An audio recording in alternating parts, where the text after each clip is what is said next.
Nous allons donc prendre nos Bibles. Nous allons prendre nos Bibles. Donc on est dans Matthieu chapitre 8. Matthieu chapitre 8. Dimanche dernier, nous avons parlé de la priorité. La priorité pour suivre Jésus. Vous vous souvenez? On a vu deux personnes qui voulaient suivre Jésus. Matthieu chapitre 8. Le scribe qui voulait suivre Jésus et Jésus lui dit, je n'ai pas d'endroit où poser ma tête. Donc si tu me suis, sache que je ne suis pas un homme riche. Et le verset qui précède nous montre que Jésus avait guéri des foules, il avait fait des miracles. Mais malgré ces miracles, il n'a pas dit au scribe, eh ben viens, parce que tu vois cette foule, elle va payer la dîme et je serai riche. Il a dit au scribe, je n'ai pas d'endroit où poser ma tête. Je fais des guérisons, je fais des miracles, je fais beaucoup de choses, mais je n'ai pas de logement. Je suis SDF. Alléluia. Waouh.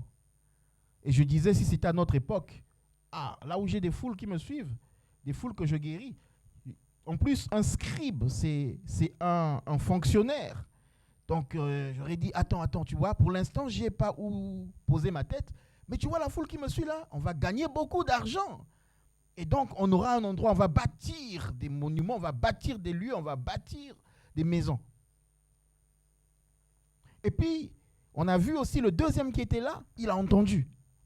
Donc ça, on le voit dans Luc, dans la version de Luc. Il a entendu que Jésus a donné une réponse à quelqu'un pour dire, si tu veux me suivre, hein, je n'ai ni endroit pour poser ma tête. Lui, quand il a entendu, et puis il dit au Seigneur Jésus, bon, moi je veux te suivre, mais laisse d'abord, je vais aller enterrer mon père, et après je te suivrai. Parce qu'il a compris que si je le suis comme ça, lui n'a pas d'héritage. Donc il va dire, laisse-moi d'abord enterrer mon père. En fait, enterrer son père, c'est pas que son père était mort. Mais dans la culture juive, ça voulait dire, je vais d'abord prendre soin de mon père jusqu'à sa mort. Comme ça, je prends la succession des biens, l'héritage, et après je te suivrai. Puisqu'il a entendu que Jésus n'a pas d'endroit. Donc si je veux suivre Jésus, il faut d'abord que je prépare mon arrière-plan. Jésus, attends d'abord. Je vais aller enterrer mon père. Amen, amen, amen. Et Jésus lui dira, qu'est-ce qu'il lui a répondu? Laisse, le passage qu'on connaît très bien, les morts, enterrer les morts. Saisis la vie, c'est maintenant. Si tu veux suivre Jésus, c'est maintenant. Les choses du monde là, voilà. Alors, ça ne veut pas dire qu'il ne faut pas s'occuper de ses parents. Mais lui, j'ai expliqué que son père n'était pas mort. Mais ce qu'il voulait d'abord dire à Jésus, laisse-moi d'abord vivre ma vie, entre guillemets, dans le monde, travailler pour les choses du monde, et après je te suivrai. Or, Jésus nous dit, recherchez d'abord le royaume des cieux, et les autres choses vous seront données. Amen, amen. Donc, c'est ce que nous avons vu la semaine dernière.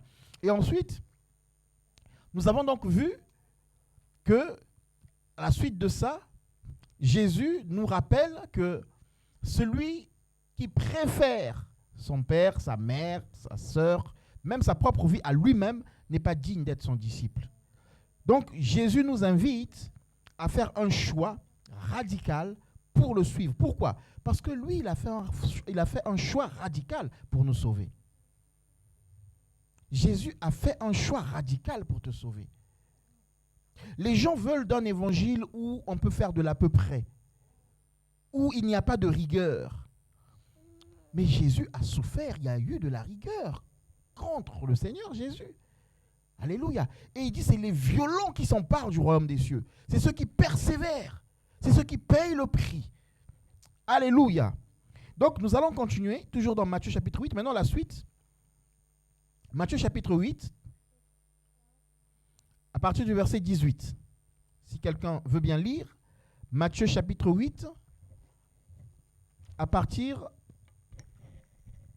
du verset 18.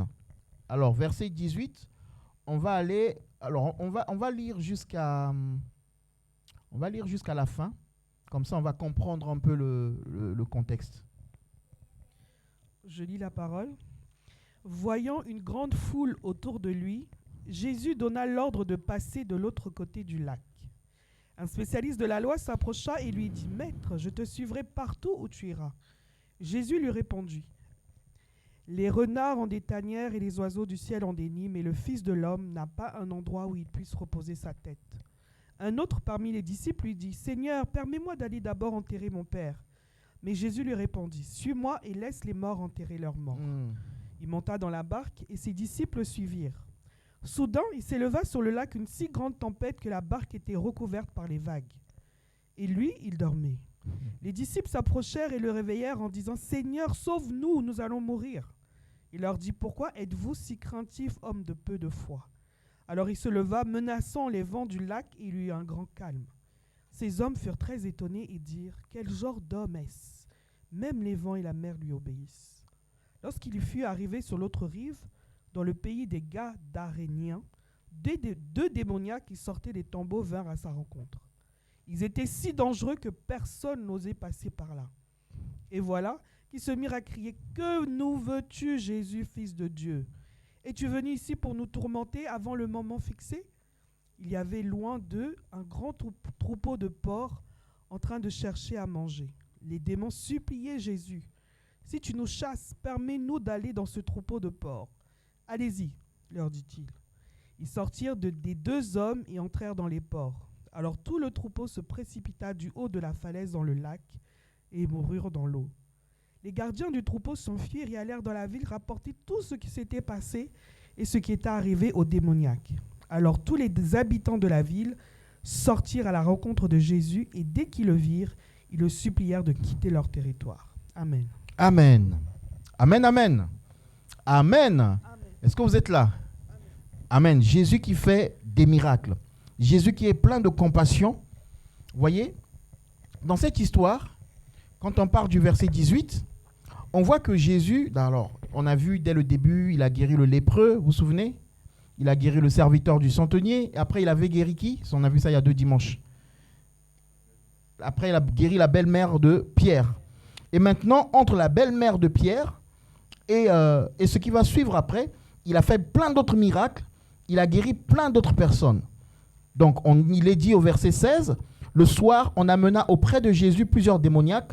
Il chassa des esprits par sa parole et il guérit tous les malades afin que s'accomplisse ce qui avait été annoncé par Ésaïe, le prophète. Il a pris nos infirmités, il s'est chargé de nos maladies. » Donc, on voit que Jésus a guéri beaucoup de malades. Il a guéri beaucoup de démoniaques. Amen, amen. Maintenant, le verset 18 nous dit quoi? Il dit, voyant une grande foule autour de lui, il donna l'ordre de passer de l'autre côté. Jésus, alors encore une fois de plus, si c'était nous, on s'arrêterait peut-être à la foule. Mais Jésus va de l'autre côté pour aller chercher 2 personnes qui ne font pas partie de la foule. Alléluia.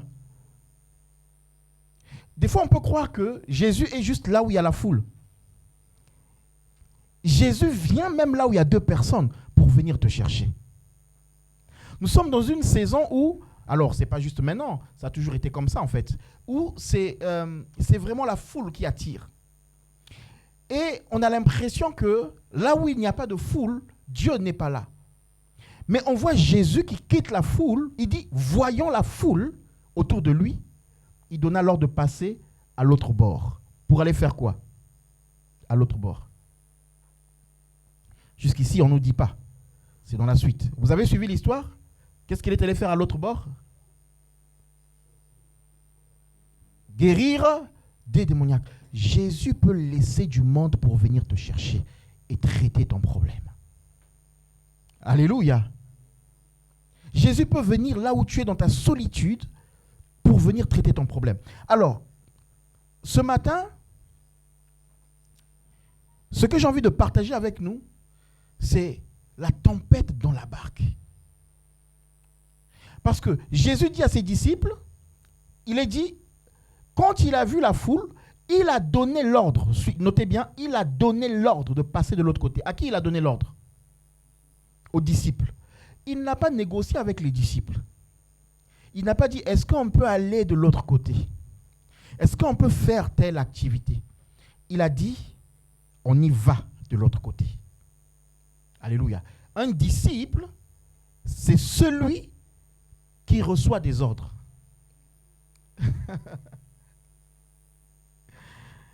Est-ce que vous me suivez? Est-ce que vous me suivez? Un disciple, c'est celui qui accepte les ordres. C'est pour cela que les versets qui vont suivre après là, puisque juste ici là, il a donné l'ordre, mais juste après, il y a quelqu'un qui va dire, mais Seigneur, j'ai envie de te suivre, un scribe. Et Jésus va lui dire quoi? Eh bien, je n'ai pas où poser ma tête. Mais est-ce que tu es capable de payer le prix de l'obéissance? Et un autre va venir, va dire, mais Seigneur, attends, je vais d'abord l'enterrer. Mon père dit, non, non, non, non, non, non. Si tu veux me suivre, laisse les morts. Donc là, il lui donne un ordre. Laisse les morts, enterrer les morts, et toi, viens, suis-moi. Mais ça n'a pas été le cas. Les disciples marchent en obéissant et en suivant des ordres. Jésus est en train de dire, si quelqu'un veut me suivre, qu'il renonce à lui-même, qu'il me préfère à ses parents, c'est-à-dire qu'il me mette en première position. C'est pas dit qu'il ne faut pas aimer ses parents, ni sa famille, mais qu'il me mette en première position. C'est-à-dire que si mes parents, si mon enfant est une occasion de chute qui m'empêche de servir Dieu, eh ben je dois dire non, non, non, d'abord Dieu en priorité. C'est-à-dire que des fois, moi je comprends, il y a des gens des fois, Seigneur, pasteur, prions pour qu'on ait un enfant, prions vraiment que Dieu sait, et Dieu donne un enfant. Maintenant, pasteur, je ne peux pas être là parce que l'enfant. L'enfant grandit, donc je ne peux pas être là. Vous savez, la vie avec Dieu est une vie d'alliance. La vie avec Dieu est une vie d'engagement. Amen, amen, amen. Je ne prêche pas des choses que je n'ai pas vécues. On a eu des enfants, on a même eu des enfants qui sont nés à 6 mois et demi. Hein, c'est ça, 6 mois et demi, 930 grammes. Mais nous étions présents dans la communion fraternelle. On sort rien. J'ai dit, Seigneur, c'est toi qui m'as donné cet enfant. Nous serons présents. Nous savons comment ça a été galère. Nous serons présents. C'est toi qui as fait ce miracle. Et nous étions là. Et non, notre qui arrive, 1,6 kg. Mais on est là, on est fidèle. Parce que c'est Dieu qui fait ces choses. Alléluia. Donc, Jésus donne l'ordre. Passons de l'autre côté. Et donc, on saute les versets, puisqu'on avait vu dimanche dernier les autres versets. Donc, on va les sauter. Verset 19. Verset 19. Donc, on avait vu ça le dimanche dernier. OK? Donc, on y va maintenant au verset 23. On y va au verset 23. Donc, Jésus, en fait, quand Jésus a donné l'ordre de passer de l'autre côté, entre-temps, il y a des gens qui sont venus. Donc, le scribe qui est venu lui parler, avant qu'il monte dans la barque. Et il y a aussi ce jeune homme, enfin, je ne sais pas si c'était un jeune homme, mais cet homme qui voulait ensevelir son père, qui est venu lui parler. Donc, une fois qu'il a fini avec eux, il a poursuivi pour aller dans la barque. Et donc, il est dit, il monta dans la barque avec ses... Non, il monta dans la barque et ses disciples le suivirent. C'est-à-dire qu'ils ont respecté l'ordre. Nous voulons être une église qui suive Jésus, qui suive les instructions. Alléluia. Parce que c'est bien beau de chanter. Vous savez, hein, la chanson qui est liée à ce verset-là.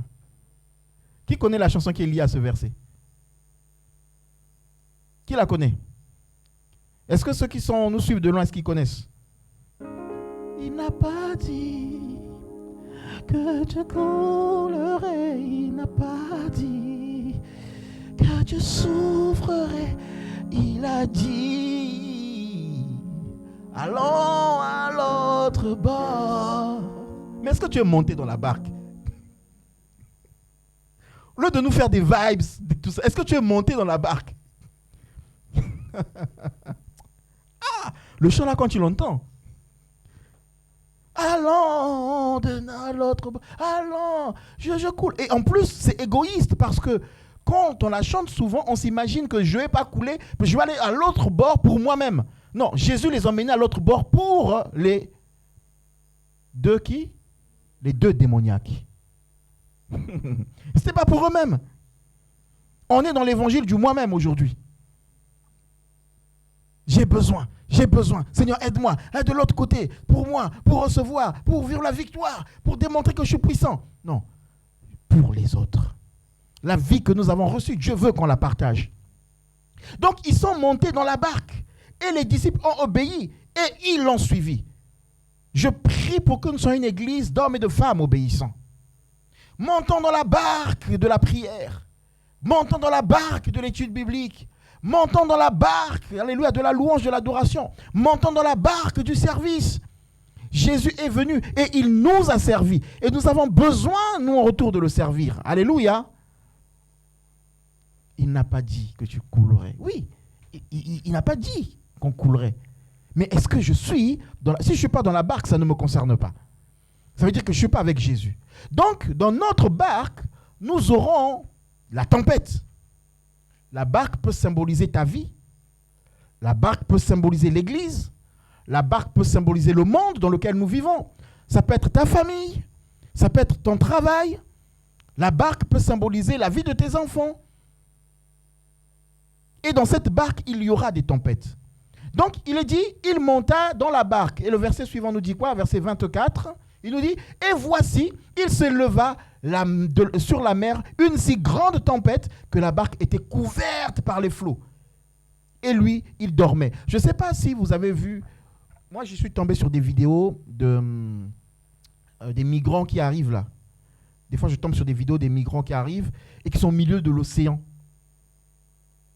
Et des fois, le bateau est en train de couler. Et même pas ça, j'ai vu un truc vraiment qui m'a choqué. Et qui avait suscité une petite idée dans ma tête. C'était en RDC, il y a un bateau qui a carrément coulé avec du monde.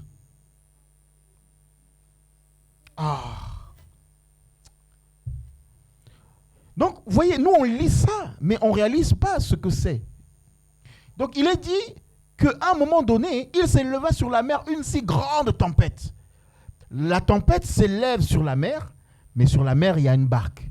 Donc la tempête s'élève sur la barque. C'est pour ça qu'il est dit que la barque était couverte par des flots. Ta vie peut être couverte par des situations qui n'étaient pas prévues au départ. Parce que tu as décidé de marcher avec Jésus, de suivre Jésus, tu peux avoir une vie de famille où c'est terrible. Alléluia.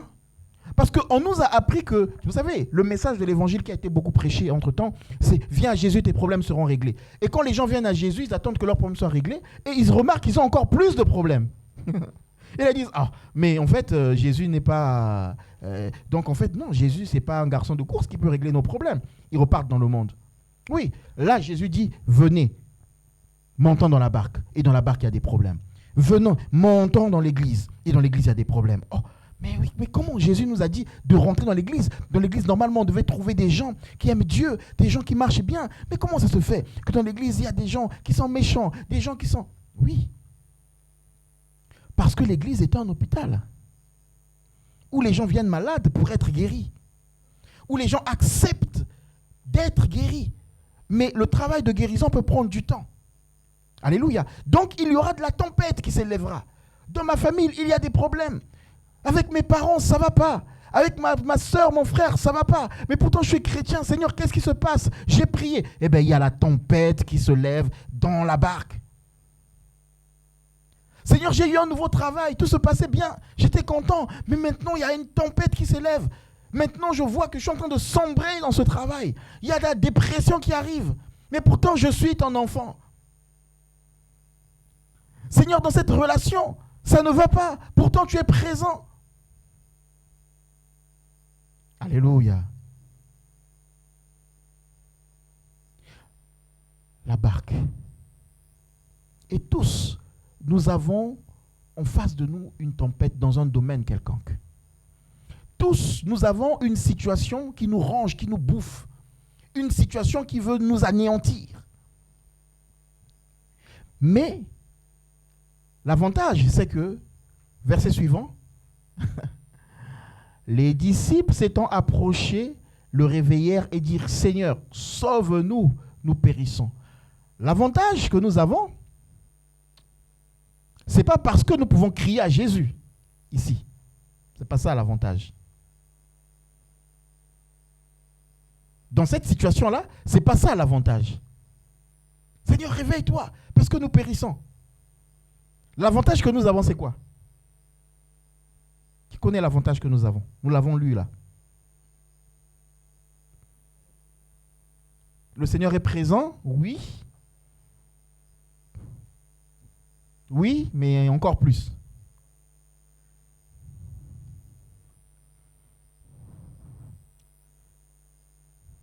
Hein? On est dans la barque? Heureusement, parce que sinon tu tombes dans l'eau.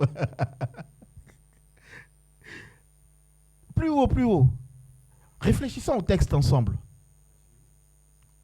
On a suivi qui? Oui, donc on est dans la barque. Mais il y a quelque chose qui est ici, qui peut nous encourager. Et qui peut nous empêcher de crier à Jésus pour dire « Réveille-toi, sauve-nous ».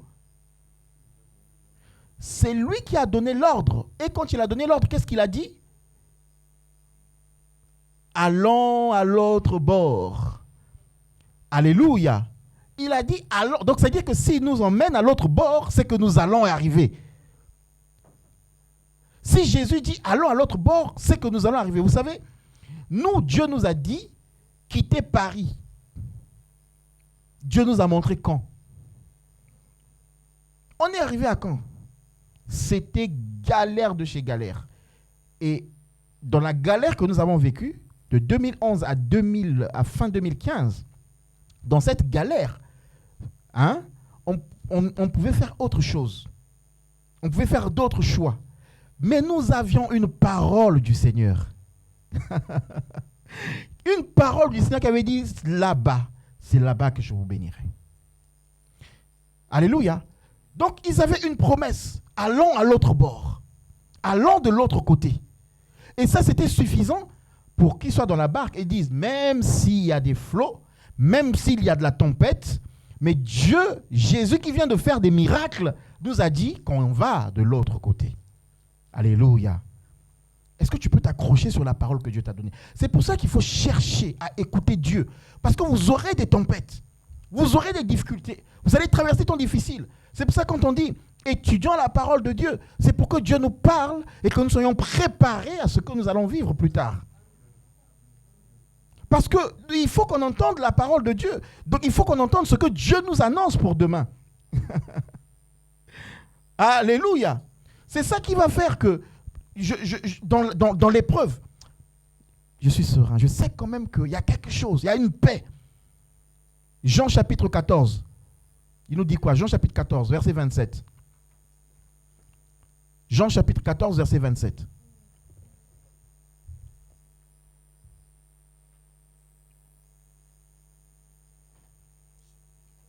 Dieu ne dit pas que vous n'aurez pas de difficultés. Même avec lui dans la barque, le vent va s'élever. Parce que l'ennemi lui-même s'est levé contre le Seigneur Jésus-Christ. Donc s'il s'est levé contre le Seigneur, ce n'est pas contre nous qu'il ne se lèvera pas. Mais dans tout cela, nous avons une promesse. Mais cette promesse, pour l'entendre, il faut que je m'attache au Seigneur. Il faut que j'apprenne à parler avec lui. Il faut que j'apprenne à l'écouter. Alléluia. Amen, amen, amen. Apprenez à écouter Dieu. Alors, il dit, je vous laisse la paix, je vous donne ma paix, je ne vous donne pas comme le monde la donne, que votre cœur ne se trouble point et ne s'alarme point. Alléluia. Je vous donne ma paix. Pourquoi Dieu donne la paix là? Parce qu'il y aura des problèmes. Pourquoi il donne la paix? Parce qu'il y aura des tempêtes dans votre situation, que ce soit au travail, il y aura. Même, il y a une période, ça va, tu es content, tout va bien. Là, c'est les moments où on danse beaucoup à l'église là. Là, tu vois les danses vraiment.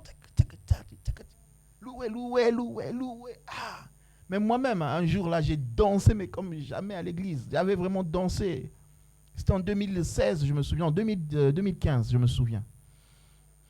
Ah, c'était en octobre. Octobre 2015. Ah, les gens ne comprenaient pas comment j'ai dansé comme ça. J'étais en haut là sur l'estrade. Je dis, mais le frère là aujourd'hui, il est touché par le Saint-Esprit. Non, il est touché par la joie de quelque chose qui a fonctionné. Des fois qu'on voit les gens danser là, c'est pas le Seigneur. Hein? Enfin, si, c'est Dieu qui a fait. Mais lui, il sait que quand il a touché beaucoup, hein? Money, money, money, money. Hein? Money, money. Ah, ok. Ça, c'est l'anglais congolais. Money, money. Bon, donc, il dit, je vous laisse la paix. Je vous donne la paix. Pas comme le monde la donne. Alléluia. Donc, s'il me donne la paix, je sais que dans la situation que je vais traverser, il est présent. S'il me donne la paix, je sais que dans les difficultés que je vais traverser, il est là. Et il rajoute donc que votre cœur ne se trouble point et ne s'alarme point. Alléluia. Dans ta barque, il y aura des problèmes. Dans ta famille, alors je ne suis pas en train de prophétiser du mal contre nous, mais je suis en train de nous dire la réalité de la vie. La réalité de la vie, c'est que même en Jésus, nous aurons des problèmes. Mais pour être serein quand il y a ces problèmes, il faut que j'apprenne à écouter la voix de Dieu pour entendre ses promesses. Alléluia. Donc au verset 18, c'est ça. C'est-à-dire qu'eux, ils ont oublié la promesse que Dieu avait dit. Il avait dit, traversons, allons à l'autre bord. Regardez. Il y a une pensée qui me vient là. Vous connaissez l'histoire de Jacob. Jacob, bon, j'aime pas dire a volé, parce qu'au final, son père lui a donné la bénédiction.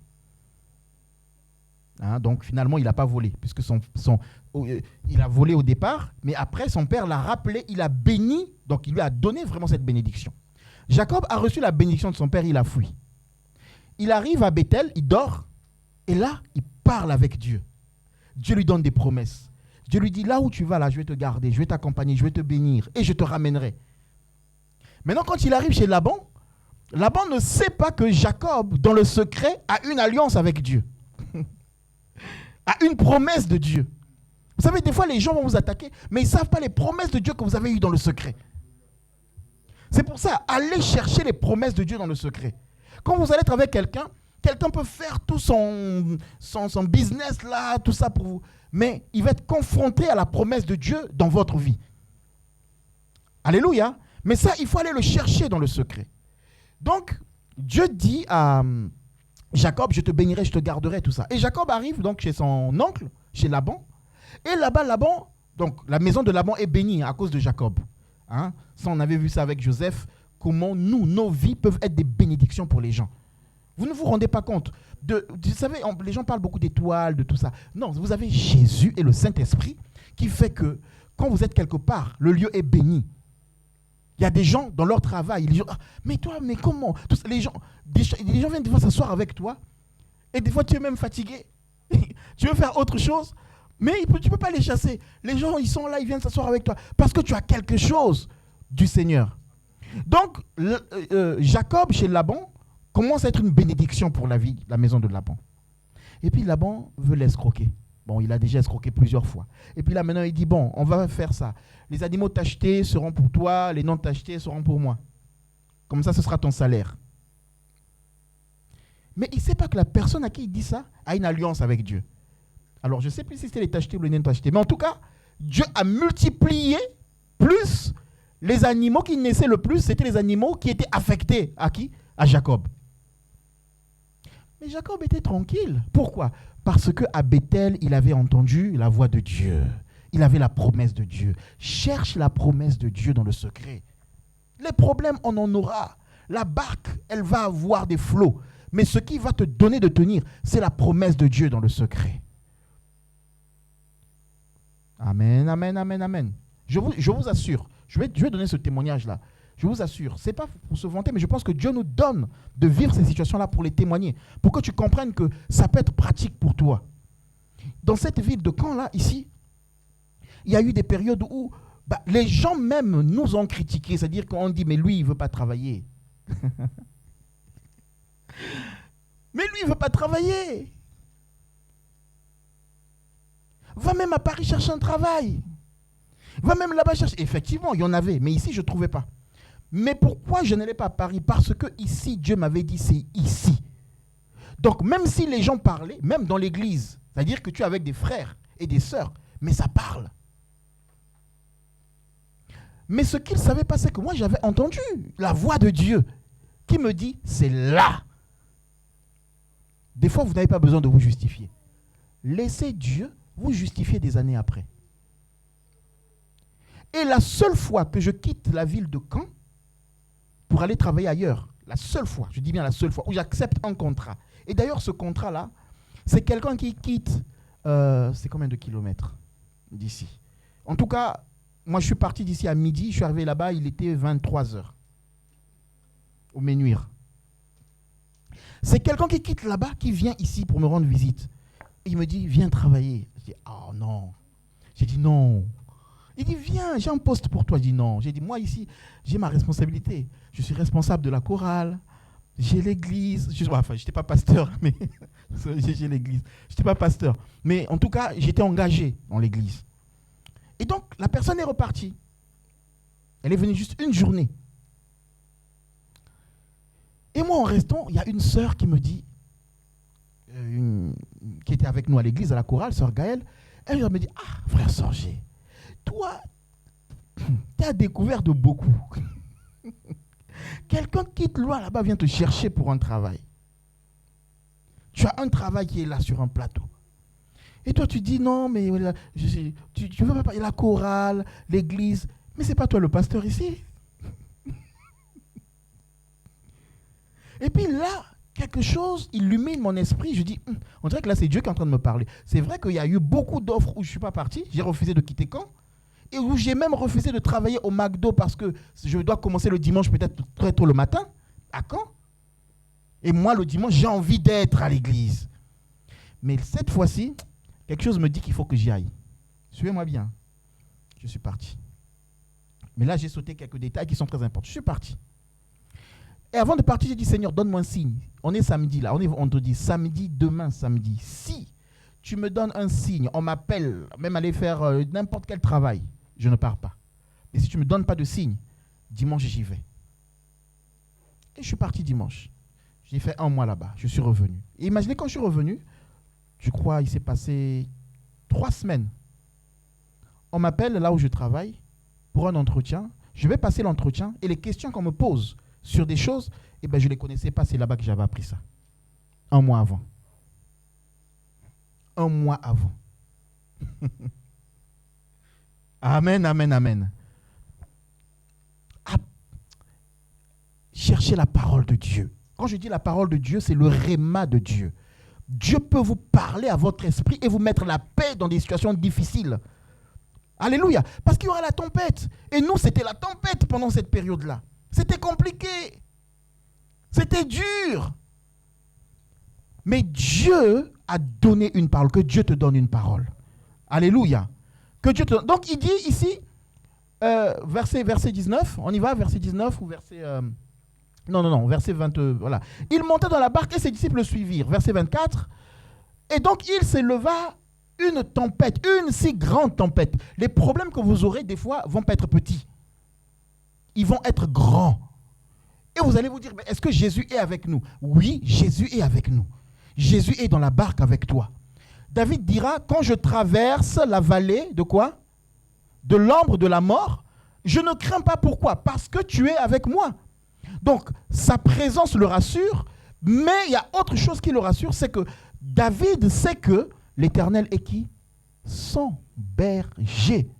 Dieu, lui, il a entendu la parole de Dieu lui dire qu'il est son berger. Il a vécu l'expérience avec Dieu pour lui montrer que l'Éternel est son berger. Et il dit, je ne manquerai de rien. Alors quand je dis je ne manquerai de rien, vous pensez à quoi?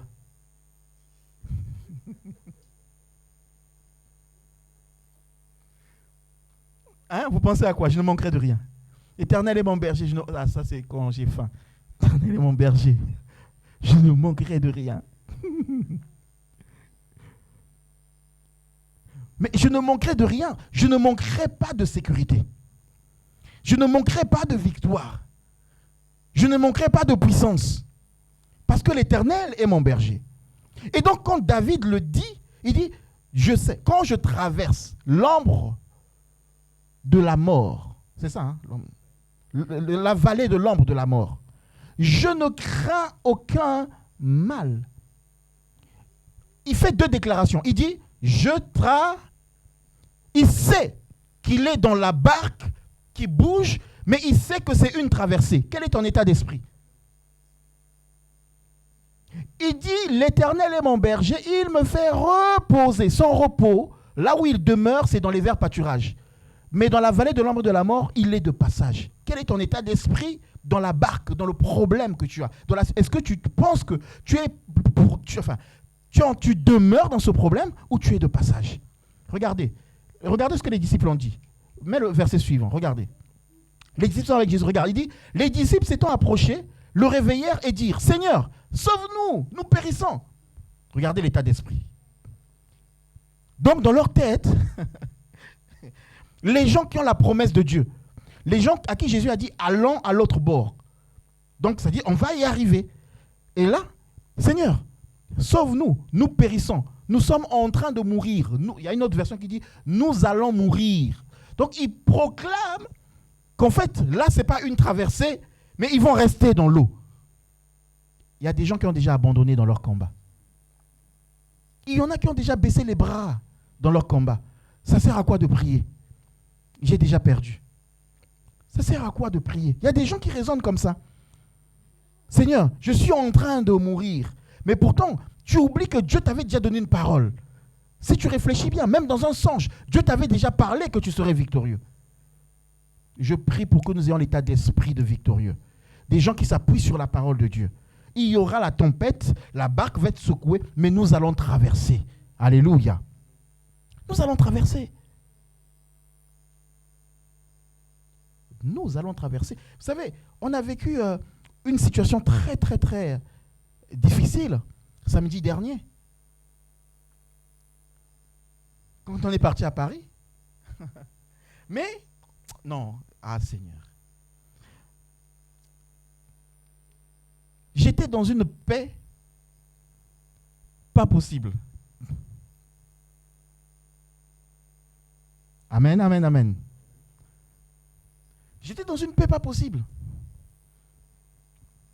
On a... Alors, non, l'ennemi est terrible. Toute la semaine, on a vécu des temps difficiles, mais vraiment difficiles. Et on échangeait avec le couple Sekaï, le serviteur de Dieu qui est là, qui est connecté. On échangeait et on disait bien, il le disait, mais on dirait que Dieu, l'ennemi attaque cette réunion que nous avons à Paris. On sentait vraiment qu'il y avait de la pression. Et en y allant, juste à 15 minutes, déjà le GPS nous trompe. Le truc est à Aulnay, le GPS nous amène à Montreuil. Et beaucoup de gens se sont trompés. Donc en fait, c'est mal répertorié. D'ailleurs, on a pris même un taxi, mais le taxi s'est trompé, il nous a menés aussi là-bas. Et donc on fait le détour, et juste avant, à 15 minutes, avant d'arriver sur l'autoroute, une jeune de 17 ans qui vient d'avoir son permis, elle change de voie, elle vient sur notre voie, sur l'autoroute.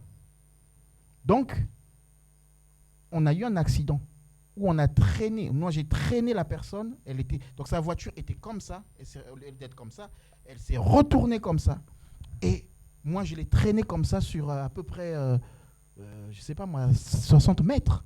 Donc on voyait la personne crier, les vitres brisées. Tu ne peux pas arrêter le véhicule.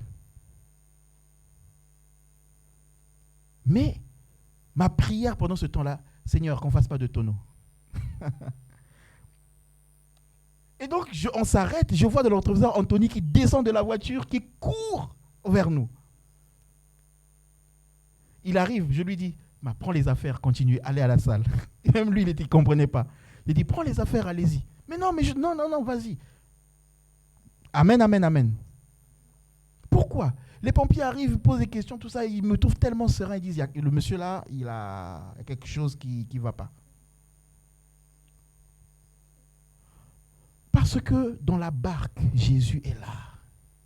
Ça aurait été pire. C'est-à-dire que même les pompiers ne comprenaient pas comment on s'en est sorti sans, même la demoiselle, elle était juste, c'est incroyable. Est-ce que vous comprenez? Mais parce que Jésus est dans la barque. Ce n'est pas parce que Jésus est dans la barque que vous n'aurez pas de problème. Mais dans la barque, vous allez vous souvenir de la promesse de Dieu. Il a une promesse. C'est ça qui va être votre force. Alléluia. C'est ça qui va être votre force. Ne soyez pas dans... je suis en train de mourir, mais Jésus t'a pas dit que tu vas mourir. Regardez la suite. Qu'est-ce qu'il dit Jésus? Il leur dit, pourquoi avez-vous peur, les gens de peu de foi? Bon. Jésus pouvait dire, vous avez raison d'avoir peur. Et il dit, gens de peu de foi. Pourquoi il dit peu de foi? Parce que la foi vient de ce que l'on entend. Qu'est-ce qu'ils ont entendu? Allons à l'autre bord. Mais ils n'ont pas mis la foi dans ce qu'ils ont entendu. Dieu t'a donné une parole pour le problème que tu vis maintenant. Mais Dieu t'a déjà donné une parole. Dieu a anticipé pour la situation que tu traverses. Peut-être que tu n'as pas capté que Dieu te parlait même à travers quelqu'un qui n'est peut-être même pas chrétien. Mais tu n'as pas saisi que Dieu est en train de te préparer à ta barque qui va être secouée, à ta situation qui va être secouée. Et maintenant, Seigneur, j'en peux plus. Et Jésus dit, pourquoi tu as peu de foi? Jésus, pourquoi avez-vous peur, gens de peu de foi? Pourquoi tu as peur? Pourquoi tu as peur de la situation financière? Pourquoi tu as peur de ta situation familiale? J'étais au boulot, c'était vendredi ou jeudi, je ne sais plus, et j'étais là. Je dis, Seigneur, agis, lève-toi Seigneur, manifeste-toi, montre ta main puissante. Tu vois, j'étais là, j'intercédais au fond de moi pour les enfants. Au fond de moi, j'ai intercédé. Je me posais des questions. Et je dis, homme de peu de foi, quelle est la parole que Dieu t'a donnée? Et là, quand les paroles, les promesses du Seigneur sont revenues, waouh, merci Seigneur. Alléluia. Souviens-toi des promesses que Dieu... Et surtout, je répète, va chercher les promesses de Dieu. Bâtis ton Bethel où les anges vont descendre pour te donner la promesse de Dieu. Bâtis ton lieu où tu dors comme Jacob. Il a dormi sur un rocher. Dors sur la présence de Dieu, sur la parole de Dieu. Et Dieu va venir te parler, te préparer pour demain. Donc il dit, et ensuite, et alors il se leva et menaça le vent et la mer et lui un grand calme. C'est bizarre quand même. C'est comme si on dit Jésus a menacé le piano. Il n'y a pas de vie dans le piano. C'est comme si on dit Jésus a menacé, je ne sais pas, le soleil ou je ne sais rien. On a lu tout le chapitre. Non, lisez un peu le verset 32.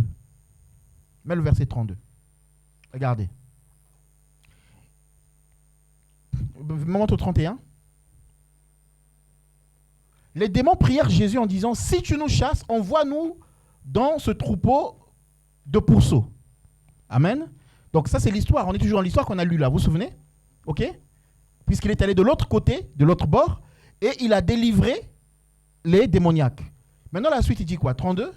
Il leur dit, allez, et ils sortirent, ils entrèrent dans les pourceaux, et voici tout le troupeau se précipita des pentes escarpées dans la mer, et ils périrent dans quoi?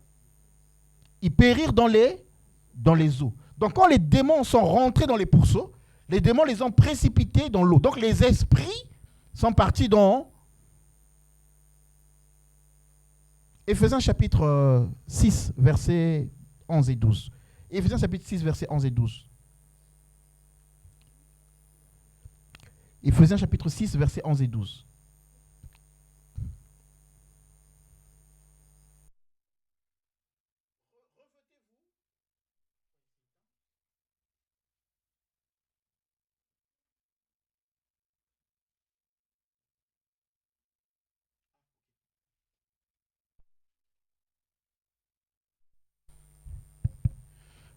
Donc, Éphésiens chapitre 6, versets 11 et 12, il dit, revêtez-vous de toutes les armes de Dieu afin de pouvoir tenir ferme contre les ruses du diable. Verset 12.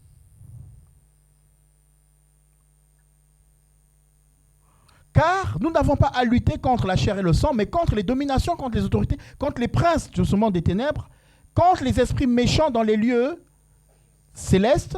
Vas-y. C'est pourquoi prenez toutes les armes de Dieu afin de pouvoir résister dans les mauvais jours. Ah, prenez les armes de Dieu pour résister quand? Il y aura un mauvais jour.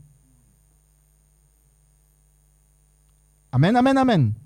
Et Dieu nous avertit qu'il y aura un mauvais jour. Mais prends les armes de Dieu et tenir ferme après avoir tout surmonté. Donc, quand tu auras vaincu, mais les armes de Dieu vont te dire encore à tenir ferme. Parce que quand tu as vaincu, c'est pas la victoire d'hier ne sera pas la victoire de demain peut-être.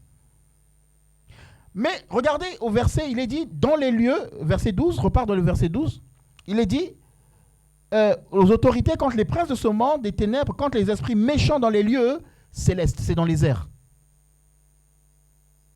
Donc Jésus, dans Matthieu chapitre 8, parle à la mer, il parle à l'air parce que les esprits sont là dans l'air et dans la mer. On a vu que les démons ont été précipités où? Dans les eaux. Et donc les eaux se lèvent pour attaquer le ministère de Christ.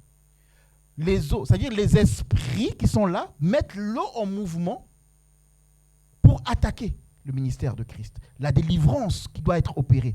À l'autre bord pour délivrer quelqu'un. Vous devez comprendre quelque chose. Quand Dieu, c'est-à-dire que vous, des fois, vous vivez la main de Dieu. Ah, le Seigneur m'a délivré, j'avais tel problème. Mais vous ne savez pas ce qui s'est passé entre le temps où Dieu a décidé de descendre pour vous délivrer et le moment où vous vivez la délivrance. Il y a un combat énorme. Quand quelqu'un se déplace pour venir chez vous, ou pour vous appeler, ou pour passer du temps avec vous, pour prier avec vous, pour vous aider à surmonter une situation, ce que vous ne savez pas, c'est que peut-être la personne a passé un combat terrible pour en arriver là. Alléluia. C'est pour cela qu'il faut vraiment faire attention. Nous sommes dans une saison où on dénigre les hommes de Dieu. C'est-à-dire qu'il y a beaucoup d'ingratitude.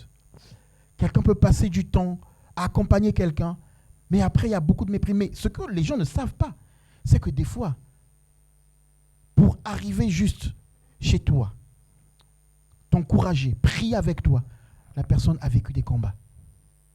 Et après même être sortie de chez toi, la personne est rentrée chez elle, elle a vécu des combats. Je me souviens, alors il y a eu plein de... Mais je prends juste un exemple. Après un baptême, le combat que j'avais au lit, dans le sommeil, moi je ne savais pas que c'était dans le sommeil. Mais elle me voyait me débattre sur le lit.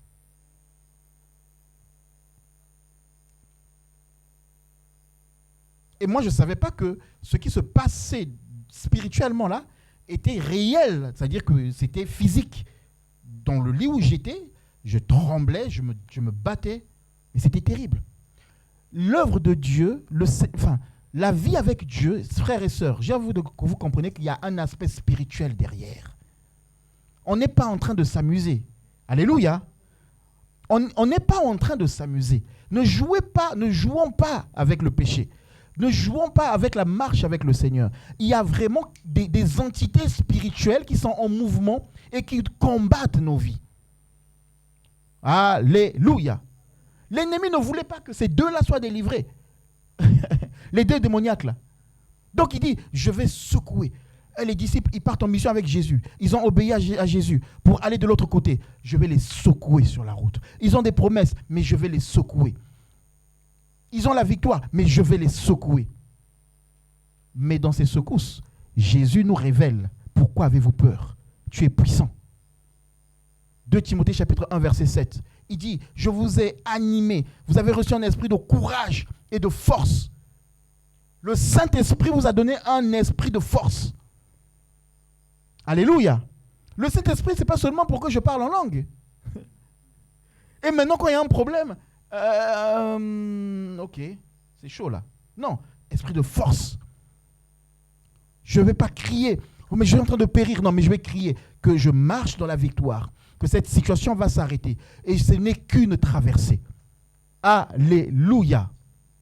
Ce n'est pas un esprit de timidité que je vous ai donné, mais un esprit de force, d'amour et de sagesse. Pas un esprit de timidité. Vous savez, la timidité, l'ennemi nous intimide. Donc, quand tu es là, des fois, et puis l'ennemi vient. C'est comme dans la vie normale. Tu as quelqu'un qui t'intimide. Et puis, donc, quand tu es devant cette personne, tu deviens tout timide. Tu es intimidé. Mais Dieu te dit, ce n'est pas cet esprit que je t'ai donné, mais un esprit de force. Alléluia. Tu peux dire, j'ai reçu un esprit de force. Je vais exercer la force que Dieu m'a donnée. Dans le nom de Jésus-Christ. Alors qu'il y a la tempête, je vais exercer la force que Dieu m'a donnée. Je ne veux pas être de ceux qui pleurent comme ces disciples, ils ont pleuré. On est en train de mourir, on va mourir. Non, non, non, non. Je ne vais pas mourir. Alléluia, dans le nom de Jésus-Christ. Cette situation ne va pas tuer ma foi dans le nom de Jésus-Christ. Alléluia. Je vais être victorieux. Et pour ça, je vais m'appuyer sur ce que Dieu avait dit. Donc ma prière, c'est que tu cherches à t'appuyer sur ce que Dieu a dit. Ma prière, c'est que tu cherches à entendre Dieu.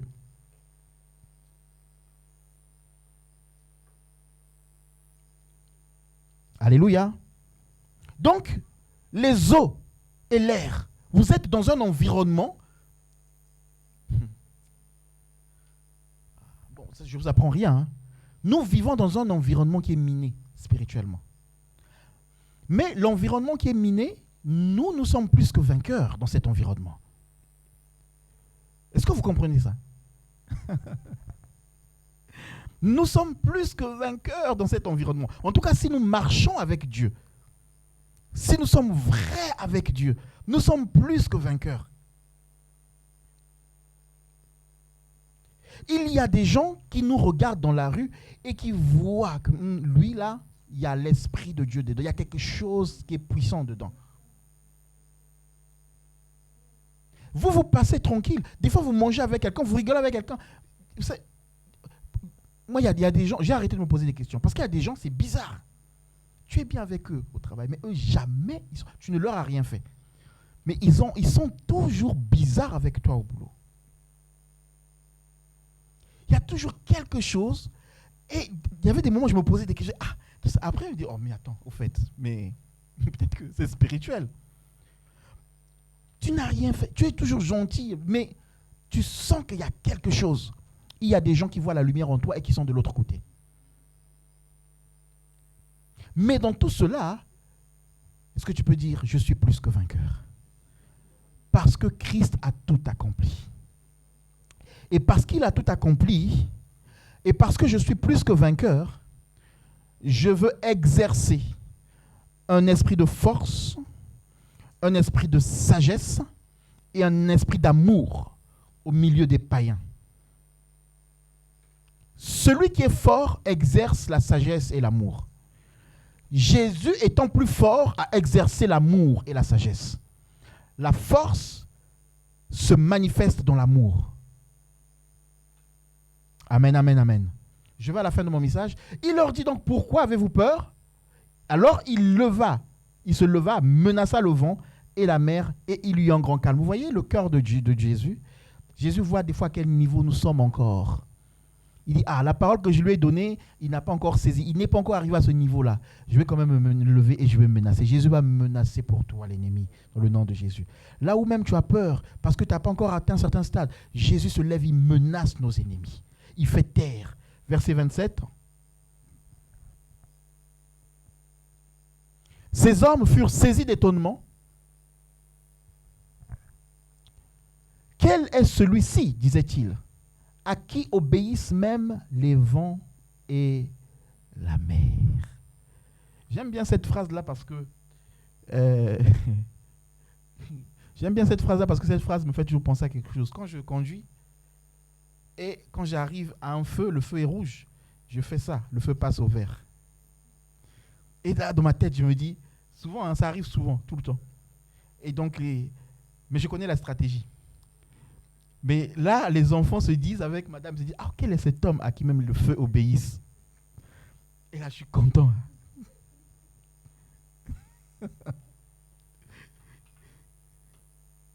Je ne vais pas vous dévoiler le secret. Mais... Donc, et puis les enfants commencent à faire ça aussi. Amen, amen. Mais bon, on ne commande pas le feu, ça c'est... Mais ici... Ils étaient étonnés parce que le vent s'est tu, la mer s'est calmée. tu seras dans l'étonnement de ce que Dieu va faire. Alléluia. Laisse Dieu t'étonner. Je ne sais pas dans quelle barque tu es. Cette barque est submergée de flots. Cette barque est submergée de vent, de tempête. Je ne sais pas quel est le cri d'alarme que tu es en train de pousser. Mais Jésus est en train de te dire, souviens-toi de la promesse. Lève-toi et menace le vent. Parce que Jésus est maintenant en toi. Est-ce que vous comprenez? Jésus en toi, regardez, l'apôtre Paul dit, ce n'est plus moi qui vis, mais c'est qui? C'est Christ qui vit en moi. C'est comme si l'apôtre Paul dit, ce n'est plus moi qui menace le vent, mais c'est Christ en moi qui menace le vent. Alléluia. Christ en toi, tu dois menacer les situations. Tu dois les calmer. Tu dois dire, tais-toi dans le nom de Jésus. Alléluia. Je vous répète encore qu'il y aura des tempêtes. Mais vous avez la capacité, parce que Christ est en vous, d'arrêter la tempête. Vous avez la capacité par la foi de dire, cette tempête, c'est qu'une traversée. Je traverse la vallée de l'ombre et de la mort. Mais ce n'est pas ma demeure. Moi, je demeure sous l'abri du Très-Haut. Que le Seigneur nous bénisse. Alléluia. Que le Seigneur nous bénisse. Et que Dieu nous donne vraiment d'écouter sa parole, de chercher sa parole. Dans le nom de Jésus-Christ. Alléluia.